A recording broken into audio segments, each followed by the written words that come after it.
నమస్తే క్రియేటర్స్. మీరు ఇది అబ్జర్వ్ చెయ్యట్లేదా ఏంటో నాకు అర్థం కావట్లేదు. ఇప్పుడిప్పుడే యూట్యూబ్‌లో ఏం జరుగుతుందో చూడండి, మీరు క్లియర్‌గా అర్థమవుతుంది. మిగతా ఛానల్స్ చూడండి, యూట్యూబ్ ఓపెన్ చేసి చూడండి, మీకు అర్థమవుతుంది. ఏళ్ల తరబడి కష్టపడి బిల్డ్ చేసుకున్న ఛానల్స్ అవ్వచ్చు, లేకపోతే ఈ మధ్యనే ఛానల్స్ పెట్టి వైరల్ అవుతున్న వాళ్ళు అవ్వచ్చు, ఒక్కసారిగా డీమానిటైజేషన్ అయిపోతున్నారు. ఇది చిన్న విషయం కాదు, ఒక్కళ్ళకో ఇద్దరికో జరిగిన విషయం కూడా కాదు. మాస్ లెవెల్‌లో చాలామందికి జరుగుతున్న చేంజ్ అనమాట. మరి మీకు క్వెషన్ ఏంటంటే ఎందుకు ఇలా జరుగుతుందని చెప్పేసి మీకు క్వెషన్ రావచ్చు. అసలు మీకు మీరే ఒకసారి హానెస్ట్‌గా ఆన్సర్ ఇవ్వండి. మీరు కంటెంట్ ఎందుకు చేస్తున్నారు? ఫస్ట్ పాయింట్, మనీ కోసమా? ఫేమ్ కోసమా? లేకపోతే ఎవరో ఏదో చెప్పారని బ్లైండ్‌గా ఫాలో అవుతున్నారా? ఇప్పుడున్న బిగ్గెస్ట్ ప్రాబ్లమ్ ఏంటంటే చాలామంది క్రియేటర్స్‌కి కంటెంట్ అంటే ఏంటో తెలీదు. వీడియో వేరు, కంటెంట్ వేరు. వీడియో అంటే మనం ఏదో ఒకటి రికార్డ్ చేసింది వీడియో. కానీ కంటెంట్ వేరు. అసలు కంటెంట్ అంటే ఏంటి అన్న బేసిక్ క్లారిటీ లేకుండా చేస్తున్నారనమాట. ఎవరో ఒకళ్ళు వచ్చి ఏఐ వీడియోస్ చేసేయండి, చాలా ఈజీ మనీ వస్తాయి, చాలా ఈజీగా చేసేసుకోవచ్చు అని చెప్తూ ఉంటారు.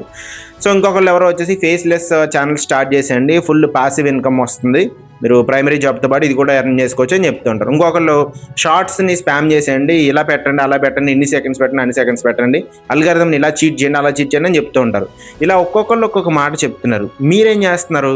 ఆలోచించకుండా, అసలు వెరిఫై చేయకుండా, వెరిఫికేషన్ అంటే ఏంటి? మిగతా ఛానల్స్‌లో అది కరెక్టా కాదా అని చెప్తారు కదా. ఒకళ్ళు ఏదో ప్రాసెస్ చెప్తే అది కరెక్టా తప్పా అని 10 ఛానల్స్ దాన్ని వెరిఫై చేసి పెడుతూ ఉంటాయి. ఇష్టం వచ్చినట్టు ఎగ్జిక్యూట్ చేసేస్తున్నారు. అదే మీ బిగ్గెస్ట్ మిస్టేక్ అనమాట. అంటే ఎవరో ఏదో చెప్తే చేసుకుంటూ వెళ్ళిపోతున్నారు. ఇప్పుడు అసలు ట్రూత్ ఏంటో మీరు వినండి. యూట్యూబ్ ఎందుకు ఇలా స్ట్రిక్ట్‌గా అవుతుంది? మనం యూట్యూబ్ సైడ్ కూడా ఆలోచించాలి కదా. సింపుల్ లాజిక్ ఇది. ప్లాట్‌ఫామ్ మొత్తం ఇప్పుడు సేమ్ టైప్ ఆఫ్ కంటెంట్‌తో ఫ్లడ్ అయిపోతుంది. అందరూ ఏఐ వీడియోస్ అనమాట. ఏఐ గణేష్, లేకపోతే ఏఐ మంకీ, ఇట్లా ఏది పడితే పెడుతున్నారనమాట. ఒకే స్ట్రక్చరు, ఒకే వాయిస్ టోను, ఒకే ఎడిటింగ్ స్టైలు. సో ఎందుకంటే అందరూ ఒకే టూల్ వాడుతున్నారు కదా. చాట్ జీపీటీ అవ్వచ్చు, ఏఐ వాయిస్ అవ్వచ్చు, స్టాక్ క్లిప్స్ అవ్వచ్చు. రిజల్ట్ ఏముంటుంది? కంటెంట్ మొత్తం కూడా రిపిటేటివ్ కంటెంట్ అయిపోతుంది. ఒకేలా ఉంటుంది అనమాట చూడడానికి. అండ్ వ్యూవర్ ఒక వీడియో చూస్తాడు, నెక్స్ట్ వీడియో ఓపెన్ చేస్తాడు, అండ్ మళ్ళీ అదే ఫీల్ వస్తుంది కదా, అదే ప్యాటర్న్లో ఉంది, అదే ఫీల్ వస్తుంది. అప్పుడు ఏమవుతుంది? వ్యూవర్ బోర్ అవుతాడు. యూట్యూబ్ అనేది పెట్టింది వ్యూవర్స్ కోసం, క్రియేటర్స్ కోసం కాదు. క్రియేటర్స్ని సంస్కరిద్దాం, ఉద్ధరిద్దాం అని పెట్టలేదు. యూట్యూబ్ వదిలేసి ఇన్స్టాగ్రామ్ రీల్స్ ఏవో చూసుకోవడానికి వెళ్ళిపోతాడు కదా, లేదా టిక్ టాక్ మన కంట్రీలో లేదు, వేరే కంట్రీస్లో అక్కడికి వెళ్ళిపోతూ ఉంటారు. సో ఇప్పుడు యూట్యూబ్ ఏం చేస్తుంది?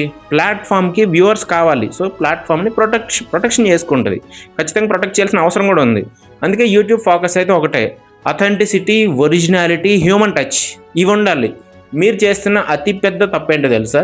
మీరు ఏఐని టూల్లా యూజ్ చేయాలి, కానీ మీరు ఏఐని క్రియేటర్ కింద మార్చేస్తున్నారనమాట. మీ అవసరం లేకుండా డైరెక్ట్గా ఏఐతోనే మొత్తం అన్ని చేస్తున్నారు. Script AI, voice AI, video కూడా ఏఐ కంప్లీట్గా. ఇందులో మీరు ఎక్కడున్నారు చెప్పండి? జస్ట్ జనరేట్ బటన్ నొక్కుతున్నారు అంతే కదా. ఆ స్క్రిప్ట్ కూడా జస్ట్ జనరేట్ క్లిక్ చేస్తున్నారు అంతే. యూట్యూబ్కి అది కంటెంట్ కాదు. యూట్యూబ్కి కావాల్సింది మీరు, మీ థింకింగ్, మీ పర్స్పెక్టివ్ ఏంటి అనేది కావాలి. అంటే మీరు ఎలా ఆలోచిస్తున్నారు, మీ పర్సనాలిటీ ఏంటి అనేది కావాలి. సో ఒక కంటెంట్ కింద క్రియేట్ చేసుకోవాలి దాన్ని. ఒకసారి మీరే ఆలోచించండి. 1000 మంది క్రియేటర్స్ ఒకే టాపిక్ మీద వీడియో చేయాలనుకుంటున్నారు. అందరూ చాట్ జీపీటీ ఓపెన్ చేసి రైట్ మీ ఏ స్క్రిప్ట్ అని, స్క్రిప్ట్ ఇవ్వు, లేకపోతే స్టోరీ ఇవ్వు, ఇట్లా టైప్ చేస్తున్నారు. ఎన్ని స్క్రిప్ట్స్ యూనిక్గా ఉంటాయి చెప్పండి? చాలా వరకు సేమ్ ఉంటాయి కదా. అదే ప్రాబ్లం అనమాట. ఇక్కడ రిపిటేటివ్ కంటెంట్ అని, రిపిటేటివ్ అంటే సేమ్ వీడియో పెట్టడం అని కాదు, లో వాల్యూ కంటెంట్ అనేది కూడా ఇందులోకి వస్తుంది అనమాట. లో వాల్యూ కంటెంట్ ఉంటే ఏమవుతుంది? డిమానిటైజేషన్ అవుతుంది, ఖచ్చితంగా అవుతుంది. ఇది హార్ష్ ట్రూత్. పలానా వాళ్ళు ఛానల్ అవ్వలేదు, పలానా వాళ్ళు ఛానల్ అవ్వలేదని సెర్చ్ చేసుకోకండి, అందరికీ అవుతాయి. స్లోగా ఒకళ్ళ ముందు ఒకళ్ళ వెనకాల, అంతే అనమాట. ఇందులోనే చాలామంది ఫేస్‌లెస్ ఛానల్స్ గురించి కూడా చాలా వర్రీ అవుతున్నారు. చాలామంది అనుకుంటున్నారు ఫేస్‌లెస్ అంటే సేఫ్, ఈజీ, ప్యాసివ్ ఇన్కమ్ వచ్చేస్తుంది, పెద్ద కష్టపడక్కర్లేదు అనుకుంటుంటారు. అది రాంగ్ అనమాట. ఫేస్‌లెస్ ఛానల్స్ ఇప్పుడు కొత్తగా వస్తున్నాయేం కాదు. 10 సంవత్సరాల నుంచే ఉన్న ఛానల్స్ ఉన్నాయి, 5 సంవత్సరాల నుంచి గ్రో అవుతున్న ఛానల్స్ ఉన్నాయి. కానీ అప్పట్లో ఏముండేది? ఎఫర్ట్ ఉండేది, క్రియేటివిటీ ఉండేది, ఒరిజినల్ స్క్రిప్టింగ్ ఉండేదన్నమాట. సో వాళ్ళంతా వాళ్ళు ఓన్గా క్రియేషన్ చేసుకుని ఉండేవారనమాట. ఇప్పుడైతే స్క్రిప్ట్ కూడా మనకి చాట్ జీపీటీ అది ఇచ్చేస్తుంది. సో ఆటోమేషన్ అయిపోయింది మొత్తం. అండ్ టెంప్లెట్స్ కూడా కాపీ అనమాట. సేమ్ టెంప్లెట్ ఫార్మాట్లో జస్ట్ స్లైడ్ షో ఇమేజెస్ అట్లా చేసుకుని వెళ్ళిపోతూ ఉన్నారు. స్లైడ్ షో, చిన్న యానిమేషన్స్, అంతే అనమాట. సో ఇదంతా ఏమవుతుంది? మాస్ ప్రొడక్షన్లోకి వచ్చేస్తుంది. మరి ఇప్పుడు ఎక్కువగా ఏం జరుగుతుందంటే యానిమేషన్ ఛానల్స్ ఉంటాయి చాలా వరకు. ఒక క్యారెక్టర్ బేస్ చేసుకుని ఛానల్స్ ఉంటాయన్నమాట. ఒక క్యారెక్టర్ని తీసుకుంటారు, చేసుకుంటూ వెళ్ళేవారు యానిమేషన్.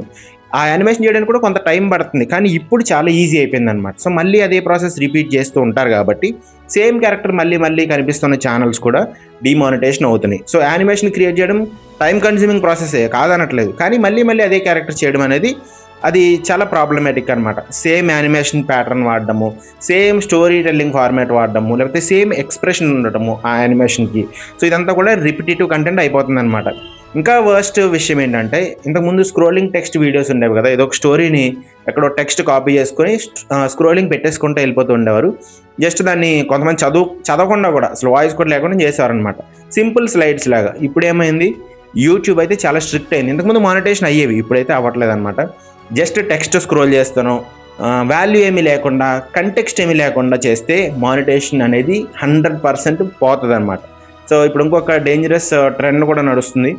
ఫుల్లీ ఏఐ ఛానల్స్ కూడా ఉన్నాయి. Script AI, voice AI, video AI, thumbnail కూడా ఏఐ. సో క్రియేటర్ రోల్ ఏముంది చెప్పండి? క్రియేటర్ అవసరం లేదు కదా, ఇంకా ఏఐనే, మీరు కంప్యూటర్కి మనీ ఇస్తే సరిపోతుంది, మీకు ఇవ్వాల్సిన నెసెసిటీ లేదనమాట. సో ప్రాంప్ట్ టైప్ చేయడం మాత్రమే మనం చేస్తున్నాము. సో ఇందులో క్రియేటర్ రోల్ ఎంత ఉందో చెప్పండి? ఒక 5% కూడా ఉండదన్నమాట. జస్ట్ ఒక 5% కూడా ఉండదు. యూట్యూబ్ ఒక సింపుల్ క్వశ్చన్ అయితే అడుగుతుంది, వేర్ ఈజ్ హ్యూమన్ హియర్? ఇందులో మనిషి ఎక్కడున్నాడు? ఆన్సర్ లేదనుకోండి, డిమానిటైజేషన్ అయిపోతుంది. మనిషి ఉండడం అంటే ఆ మనిషి ఎఫర్ట్ కానీ, ఆ హ్యూమన్ టచ్ కానీ కనిపించాలి. సో ఇప్పుడు మీరు అడగండి, ఏఐ వాడకూడదా అని చెప్పి. నన్నే కాదు, ఎవరినైనా అడగచ్చు మీరు.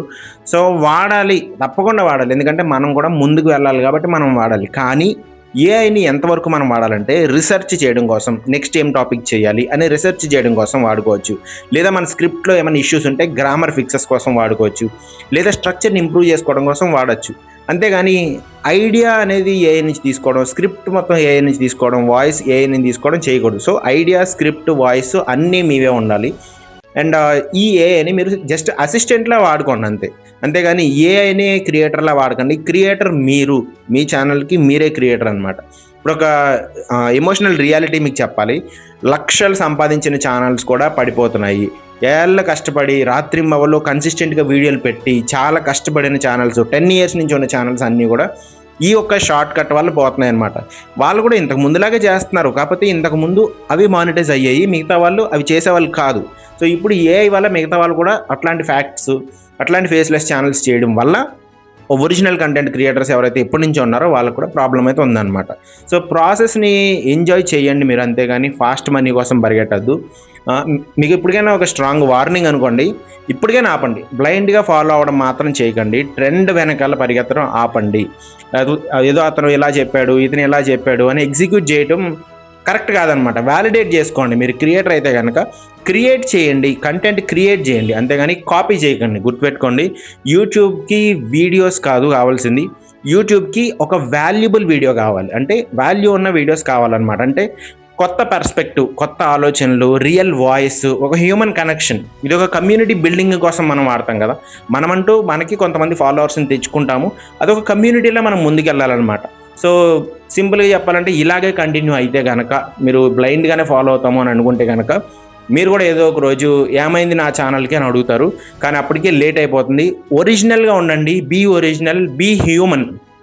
ఏఐని కొంతవరకే వాడండి, లేకపోతే మొత్తం ఛానల్లో పోగొట్టుకోవడానికి రెడీగా ఉండండి. మీకు క్లియర్ అయింది అనుకుంటున్నాను. ఈ ఇన్ఫర్మేషన్ మీకు నచ్చితే కనుక సబ్స్క్రైబ్ చేసుకోండి, లైక్, షేర్ అండ్ సబ్స్క్రైబ్ చేసుకొని హైప్ కూడా ఇవ్వండి. సో దట్ ఈ వీడియో ఇంకా ఎక్కువ మందికి రీచ్ అవ్వాలి. కష్టపడి అంటే అఫ్కోర్స్ చాలా ఇయర్స్ కష్టపడ్డారు, కానీ ఇప్పుడు షార్ట్ కట్స్ ఫాలో అవుతున్నారు కాబట్టి వాళ్ళంతా కూడా తప్పుదారిలోకి వెళ్ళిపోతున్నారు అనమాట. సో వాళ్ళందరినీ సేవ్ చేయాల్సిన బాధ్యత కూడా మీ మీద ఉంది కాబట్టి హైప్ చేయండి, సో దట్ ఈ వీడియో ఇంకొంచెం ఎక్కువ మందికి వెళ్తుంది. Thank you very much. అందరం కలిసి గ్రో అవుదాం, మధ్యలో ఆగిపోకండి, కంటెంట్ క్రియేట్ చేయండి, గ్రో అవుదాం.